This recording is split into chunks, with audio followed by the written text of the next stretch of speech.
বল টেপু, আমরা এই উত্তম দাদুর চানা খাবো বলে কতদিন ধরে টাকা জমাচ্ছি। হ্যাঁ রে, সত্যি। চল চল খাই।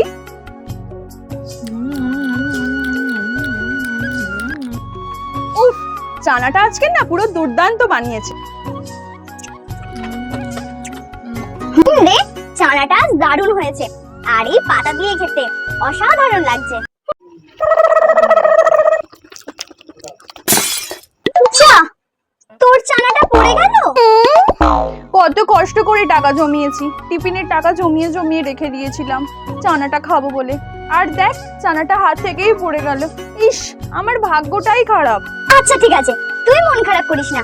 এই তো আমার চানাটা আছে, এই চানাটাই আমরা দুজনে ভাগ করে খাবো। না না, তোর চানাটা তুই খা, আমি খাবো না। আরে তাতে কি হয়েছে, আমার চানা তো, এটাই আমরা দুজনে ভাগ করে। এই নে ধর। এনে তুইও হাঁ